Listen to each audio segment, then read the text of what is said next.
میں ایک کوٹھی میں ملازمہ تھی۔ اس کوٹھی کے مالک بہت ہی اچھے انسان تھے۔ وہ تمام ملازمین کا بہت خیال رکھتے تھے، لیکن ان کی کوٹھی میں خاتون ملازمہ صرف میں ہی تھی جو وہاں صفائی کا کام کرتی تھی اور کپڑے وغیرہ دھوتی تھی۔ وہاں کھانا پکانے کے لیے بھی مرد ملازم تھا اور باقی سارے کاموں کے لیے بھی مرد ملازمین تھے۔ اس لیے اکیلی خاتون ملازم ہونے کی وجہ سے وہ میرا زیادہ خیال رکھتے تھے۔ میری چھوٹی چھوٹی ضرورت کا بھی خیال رکھتے اور تنخواہ کے علاوہ بھی کچھ نہ کچھ تو مجھے دیتے تھے، جس کی وجہ سے میرے گھر کا بہت اچھا نظام چل رہا تھا۔ میں دل سے ان کی عزت کرتی تھی۔ ان کی صرف ایک بیٹی تھی جو لندن میں تعلیم حاصل کر رہی تھی۔ جب سے میں یہاں ملازمہ بن کر آئی تھی میں نے ان کو نہیں دیکھا تھا، لیکن جہاں تک میں نے ملازمین سے اس لڑکی کے بارے میں سنا تھا تو یہی کہتے تھے کہ وہ بہت اچھی ہے اور اپنے باپ کی کاپی ہے۔ ملازمین کے ساتھ اس کا رویہ بہت ہی اچھا ہوتا ہے۔ میری مالکن تھوڑی خودسر قسم کی عورت تھی اور وہ میرے مالک کی دوسری بیوی تھی۔ اپنی پہلی بیوی کے فوت ہونے پر انہوں نے اس سے شادی کی تھی۔ وہ بہت ہی مغرور تھی۔ اس عمر میں بھی اسے کلب اور یہ ساری چیزیں پسند ہوتی تھی، اور مالک کی بیٹی ان کی پہلی بیوی کی اولاد تھی۔ ان دنوں مالک بہت زیادہ بیمار رہنے لگے تھے، لیکن ان کی بیوی کو ان کی بالکل پرواہ نہیں ہوتی تھی اور وہ اپنی سرگرمیوں میں مصروف رہتی تھی، اور اس کو اس بات سے کچھ لینا دینا نہیں ہوتا تھا کہ اس کا شوہر بیمار ہے۔ ہم سارے ملازمین اپنے مالک کا ہر طرح سے خیال رکھتے تھے۔ میرے فرائض میں ان کا خیال رکھنا نہیں تھا۔ میرا کام صرف صفائی کرنا اور کپڑے دھونا تھا، لیکن میں پھر بھی خود سے ان کا خیال رکھتی، ان کو وقت سے دوا دیتی۔ کک بھی ان کے لیے بہترین غذا تیار کرتا۔ صرف یہ نہیں کہ ہم دونوں ان کا خیال رکھتے تھے، بلکہ باقی سارے ملازمین بھی وقتاً فوقتاً ان کا خیال رکھتے۔ ڈرائیور ہر وقت تیار رہتا کہ کہیں ہسپتال نہ جانا پڑ جائے، بلکہ ان کو باہر واک تک کرواتے، اور جس طرح ڈاکٹر کہتا اس کی ہدایت پر عمل کرتے تھے، اور یہ سارے کام ہم ملازمین ہی کیا کرتے تھے۔ ان کی بیوی کو کچھ پتہ نہیں تھا اور ایک دن وہ اچانک فوت ہو گئے۔ عمر ان کی اتنی زیادہ نہیں تھی، لیکن الجھنوں نے ان کو وقت سے پہلے بوڑھا کر دیا تھا۔ ان کی موت کی خبر سن کر ان کی بیٹی بھی لندن سے واپس آ گئی، اور میں نے اس کو پہلی دفعہ اپنے باپ کی میت پر دیکھا۔ باہر رہنے کے باوجود بھی اس نے بیہودہ لباس تک نہیں پہنا ہوا تھا۔ جب مالک کی تدفین کا وقت ہوا تو ان کے وکیل نے آ کر بتایا کہ پہلے ان کی وصیت سنی جائے۔ اس لیے سب سے پہلے ان کی وصیت سنی گئی، اور ان کی وصیت میں یہ بات تھی ان کو اپنے گھر کے صحن میں دفنایا جائے۔ اس لیے فوراً گھر کے صحن میں قبر تیار کی گئی اور ان کو وہاں پر ہی دفنایا گیا۔ بامشکل 3 دن کا سوگ منانے کے بعد میری مالکن تو پھر سے نارمل ہو گئی تھی، لیکن ان کی بیٹی کو میں دیکھتی تھی کہ اس کو حقیقی طور پر دکھ تھا، اور وصیت کے مطابق ان کی تمام جائیداد میں سے 70% کی ان کی بیٹی مالک تھی اور 30% کی بیوی۔ لیکن میں نے ابھی تک ان دونوں میں اس بات پر کوئی جھگڑا نہیں دیکھا تھا۔ ان کی بیٹی صبح شام اپنے باپ کی قبر پر قرآن کی تلاوت کیا کرتی، اور اسے بھی معلوم تھا کہ اس کی نئی ماں کو اپنے شوہر سے کوئی خاص رغبت نہیں تھی، اس لیے وہ ملازمین سے اپنے باپ کی باتیں کیا کرتی تھی۔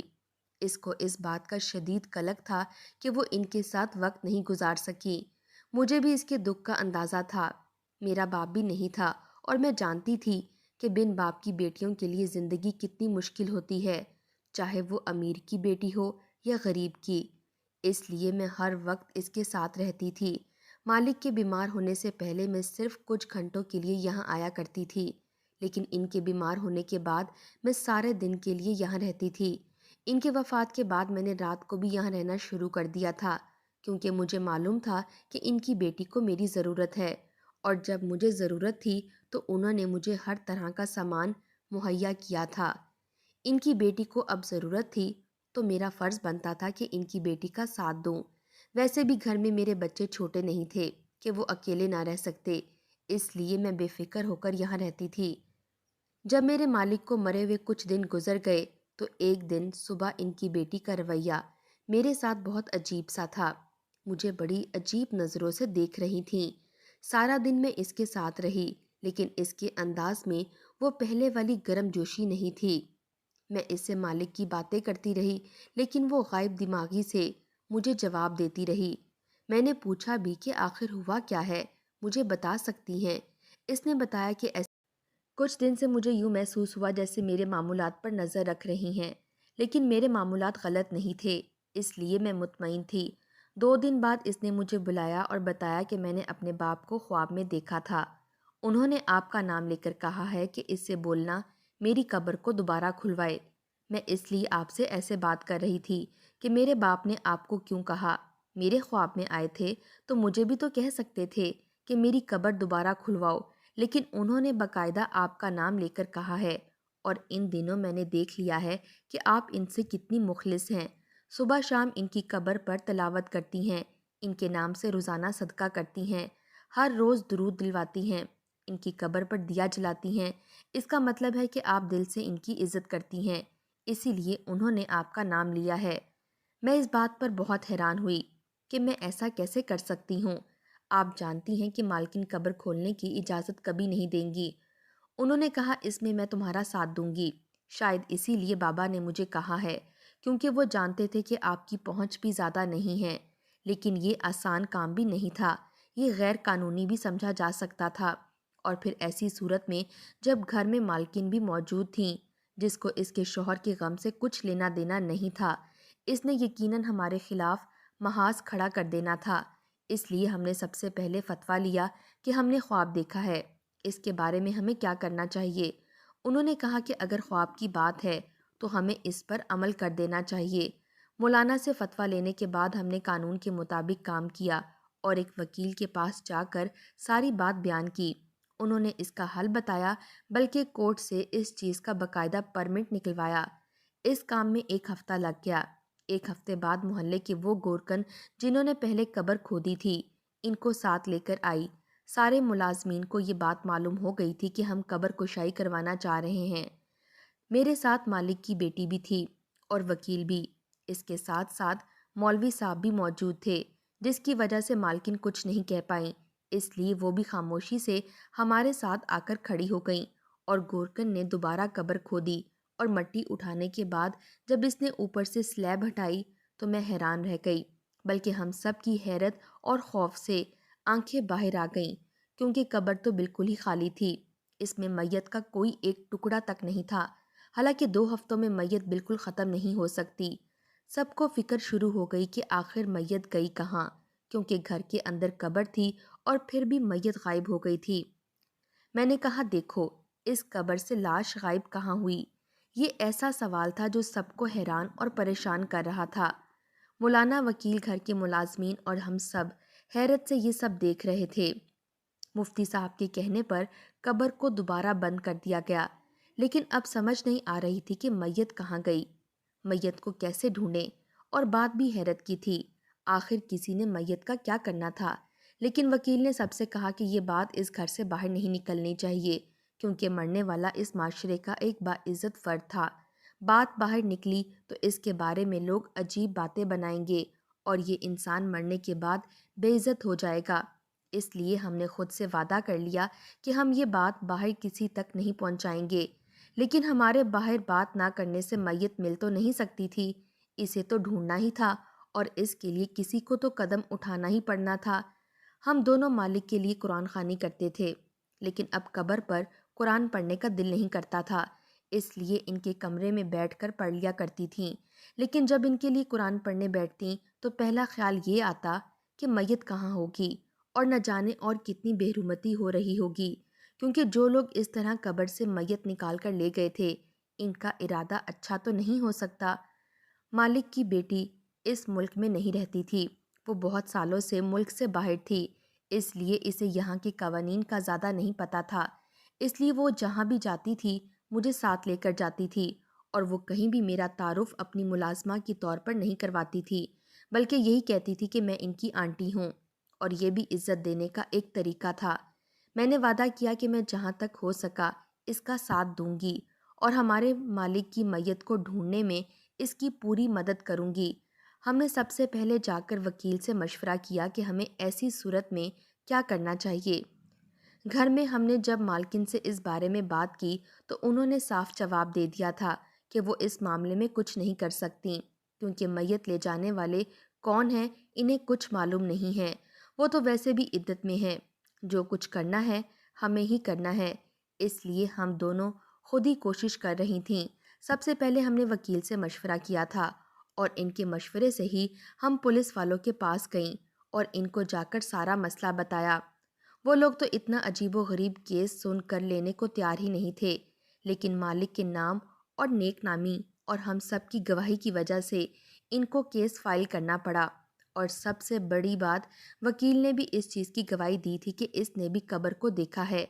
ملازموں نے بھی الگ الگ جا کر گواہی دی اور مفتی صاحب نے بھی گواہی دی، اس لیے پولیس کو کیس ہاتھ میں لینا ہی پڑا۔ پولیس نے کارروائی شروع کر دی اور قبر کھول کر اس کی تصویریں لے کر چلے گئے۔ پولیس اپنے طور پر کام کر رہی تھی، لیکن پولیس بھی مکمل اندھیرے میں تھی، کیونکہ مالک کے گھر کے اندر کیمرے لگے ہوئے تھے لیکن سب سامنے تھے، اور مالک کی قبر پچھلے لان میں تھی اور چوکی دار بھی سامنے کی رخ پر ہوتے تھے۔ پیچھے تو کبھی کوئی گیا ہی نہیں تھا، اس لیے اس بارے میں کچھ معلوم نہیں تھا۔ پولیس نے تفتیش کا آغاز ہم ملازمین سے کیا تھا، لیکن ملازمین کو کچھ معلوم ہوتا تو ہی تو بتاتے، لیکن ان سب کی سختی آئی ہوئی تھی۔ سب سے پہلے تو چوکی دار کی سختی آئی تھی کہ تمہیں معلوم ہونا چاہیے کہ کون آیا کون گیا۔ میت چوری ہوئی تھی اور یہ کوئی عام بات تو نہیں تھی، کیونکہ میت لے جانا اتنا آسان کام نہیں ہوتا، لیکن چوکی دار کوئی نیا تو نہیں تھا، پچھلے کتنے سالوں سے یہاں پر چوکی داری کر رہا تھا، اور وہ سب کیوں کرے گا؟ ایسے ہی ہم سب سے بھی بار بار پوچھا جاتا کہ تم لوگ اسی گھر میں ہوتے ہو، کہاں رہتے ہو، آپ کو کچھ نہ کچھ تو معلوم ہوگا۔ اور صرف یہی نہیں، پولیس والے تو سب پر شک کرتے ہیں، اس لیے انہوں نے دونوں ماں بیٹی سے بھی تفتیش کی، لیکن اس طرح تفتیش کرنے سے کیا ہو سکتا تھا؟ اور ہمارے ملک کی پولیس بس روایتی طریقے اپناتی ہے، ہر دوسرے بندے کو پکڑ کر تو کبھی کسی کو، لیکن اس سب کا کوئی فائدہ نہیں ہو رہا تھا۔ ایک بات غلط ہوئی تھی کہ پولیس کے آنے سے جو بات کسی کو معلوم نہیں تھی، وہ آہستہ آہستہ لوگوں کو معلوم ہونا شروع ہو گئی تھی، اور ہم لوگ نہیں چاہتے تھے کہ لوگوں کو معلوم ہو، اس لیے مالک کی بیٹی نے پولیس والوں سے جا کر کہا، اگر وہ کام کرنا چاہتے ہیں تو ایسے طریقے سے کریں کہ اسے کچھ معلوم نہ ہو، اور اپنی روایتی طریقے سے ہی سب کچھ کرنا چاہتے ہیں تو آپ رہنے دیجئے، ہم کیس خارج کروا دیں گے۔ پولیس تو صرف میرے مالک کے نام کی وجہ سے کام سے انکار نہیں کر رہی تھی۔ جب ہم نے خود کیس خارج کی بات کی تو ان کا مسئلہ حل ہو گیا، اور اس طرح ہم نے کیس، لیکن ہمیں جو ایک چھوٹی سی امید لگی تھی وہ بھی ختم ہو گئی۔ لیکن اس طرح ہاتھ پر ہاتھ دھرے بیٹھنا اچھا بھی نہیں لگ رہا تھا، اور کوئی راستہ بھی نظر نہیں آ رہا تھا۔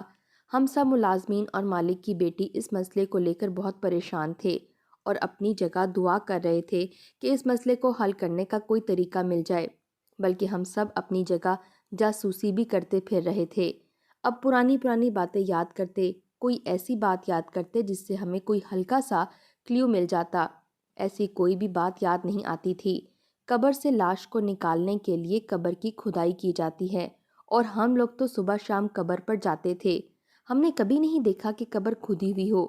اس لیے پہلی بات تو یہ تھی کہ اگر لاش نکالی گئی ہے تو پہلے ایک دو دنوں کے اندر ہی ہوا ہے، لیکن پہلے ایک دو دنوں میں اتنے سارے لوگ گھر میں آئے تھے، یا تو سب سے تفتیش شروع کروائی جاتی، جو کہ ناممکن کام تھا، لیکن ان سب میں سے مجرم کو تلاش کرنا بھوسے کے ڈھیر میں سے سوئی نکالنے جیسا تھا۔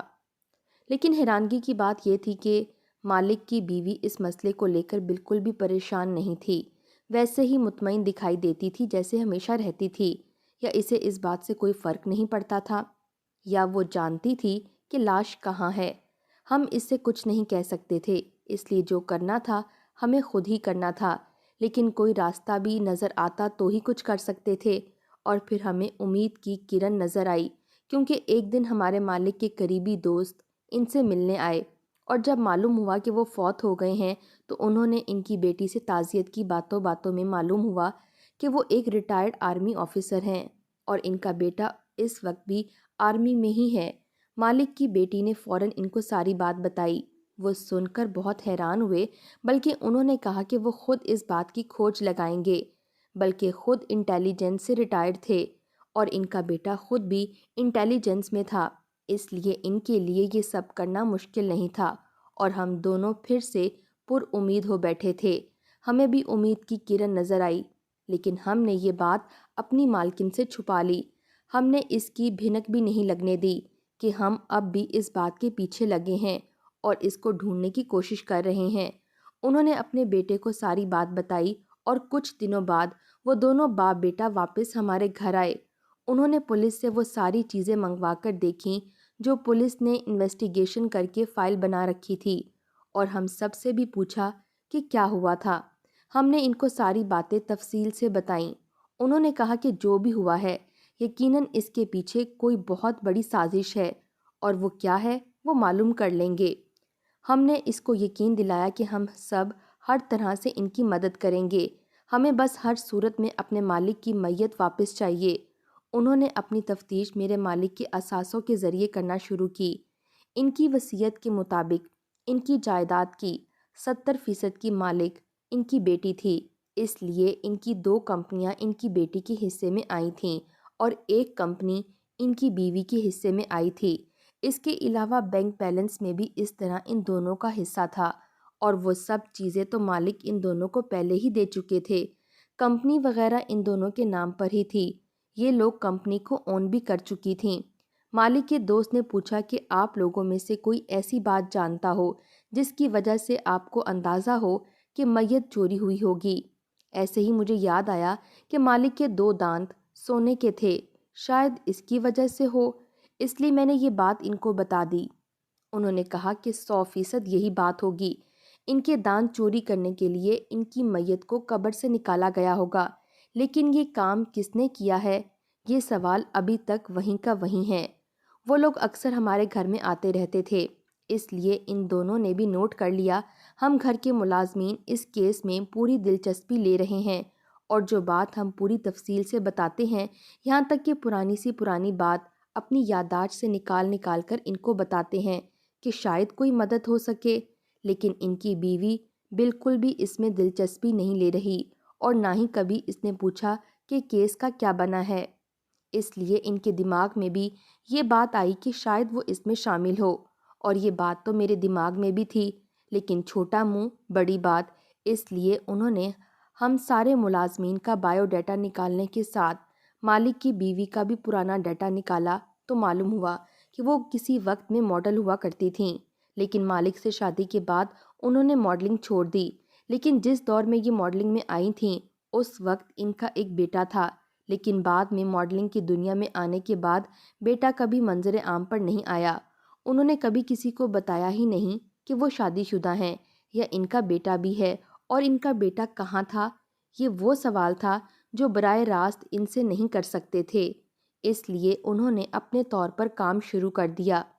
ان انکل کا میرے مالک سے بالکل بھائیوں والا تعلق تھا، اور وہ ملک سے باہر ہونے کی وجہ سے میت پر نہیں پہنچ سکتے تھے، اور وہ چاہتے تھے کہ اپنے مالک کے دوست تو یہ کام کر رہے تھے، لیکن ان کا بیٹا دانتوں والی لائن پر کام کر رہا تھا۔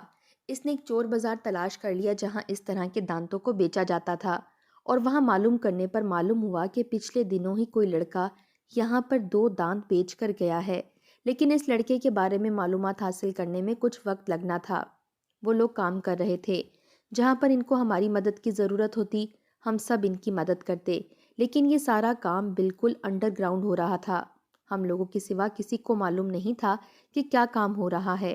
اور پھر ان دنوں باپ بیٹے کو اکٹھے ہی معلومات ملی، جو لڑکا دانت بیچ کر گیا تھا اس کی معلومات بھی مل گئی، اور اس عورت کے بیٹے کی معلومات بھی مل گئی، اور جب ان دونوں نے اپنی معلومات ایک دوسرے کو شیئر کی تو یہ جان کر وہ لوگ بھی حیران رہ گئے کہ وہ ایک لڑکا تھا، یعنی وہ لاش اس عورت کے بیٹے نے نکالی تھی۔ اب اس کو پکڑنا ضروری ہو گیا تھا، اس لیے اس آدمی کے بیٹے نے اپنی سروسز استعمال کر کے دوبارہ سے اس کیس کو ری اوپن کیا، کیونکہ یہ کیس آرمی کے انڈر تو آتا نہیں تھا، وہ تو اپنے طور پر کام کر رہی تھی۔ اس طرح پولیس کو ہر قسم کی معلومات مل گئی، یعنی کہ پکی پکائی کھیر مل گئی، تو اس نے بھی اس کیس کو اوپن کر دیا، بلکہ میری چھوٹی مالکن جا کر باقاعدہ اس کیس کو اوپن کروا کر آئیں۔ اس کے بعد انہوں نے فوراً اس لڑکے کو گرفتار کر لیا، اور جب اس نے ساری بات ہمیں بتائی تو ہم سب بھی حیران رہ گئے۔ اس نے بتایا کہ وہ شروع سے ہی اپنی ماں کے پیسوں پر پل رہا تھا، اس کی ماں نے شادی ہی پیسوں کے لیے کی تھی، اور وہ اس کو ہمیشہ پیسے دیتی رہتی تھیں، اور اسی وجہ سے وہ عیش و عشرت کی زندگی میں پڑ گیا تھا۔ جب اس کا شوہر بیمار ہوا تو اس کی ماں کو بھی فکر پڑ گئی کہ کہیں اس کا شوہر تمام جائیداد اس بیٹی کے نام نہ کر دے۔ اس لیے اس بیماری کے دنوں میں ہی انہوں نے اپنا اور اپنے شوہر کے نام کا ایک جوائنٹ اکاؤنٹ کھلوا لیا اور بلینک چیک پر سائن کروا لیے، پیسے نکلوا کر اپنے اکاؤنٹ میں ڈال دیے۔ اس کو معلوم تھا کہ اس آدمی کی خفیہ لاکر میں ہر وقت کروڑوں روپے کا سونا اور نقدی پڑی رہتی ہے، لیکن وہ لاکر فنگر پرنٹ سے کھلتا تھا۔ اس لیے وہ فوت ہوا تو اسے اس کی ماں نے بتایا کہ اس نے قبر اپنے گھر میں کروائی ہے۔ اگر وہ قبر قبرستان میں ہوتی تو زیادہ آسانی رہتی، لیکن شاید اسے بھی معلوم ہو گیا تھا کہ اس کے ساتھ کیا ہوگا۔ اس نے وصیت کر دی تھی کہ گھر میں قبر کرنا۔ رات میں جب سب واپس جا رہے تھے اور تمام ملازمین بھی مصروف تھے تو وہ خاموشی سے صحن میں نکل گیا تھا۔ میت نکالنے میں کوئی مسئلہ نہیں ہوا۔ اس نے جلدی سے وہ میت نکالی اور قبر دوبارہ بند کر دی اور میت کو ایک بوری میں ڈال کر لے گئے۔ کیونکہ اس وقت ٹینٹ والے سامان لے کر جا رہے تھے، اس لیے کسی نے ان کی طرف دھیان بھی نہ دیا اور وہ اپنے دوستوں کے ساتھ مل کر یہ کام سر انجام دے گیا۔ اس نے نہ صرف ان کے دانت بلکہ ان کے گردے اور اس طرح کی چیزیں جو بیچی جا سکتی تھیں، نکالی جا سکتی تھیں، اس نے نکالی اور اس کے ساتھ ساتھ ان کے ہاتھ کا انگوٹھا بھی کاٹ کر دوسرے دن ساتھ لے گیا جس سے وہ لاکر چلتا تھا۔ اس سے لاکر کھول کر ان لوگوں نے وہاں سے سب نکال لیا، لیکن میت انہوں نے ایک پرانے قبرستان میں قبر کھود کر دفن کر دی ہے، کیونکہ ان کا جرم بہت بڑا تھا اور اس میں ہماری مالکین بھی برابر کی شریک تھیں۔ اس لیے پولیس نے دونوں کو گرفتار کر لیا اور جس دولت کی خاطر انہوں نے اتنا گھناؤنا کام کیا تھا، ان کے کچھ کام نہ آ سکے۔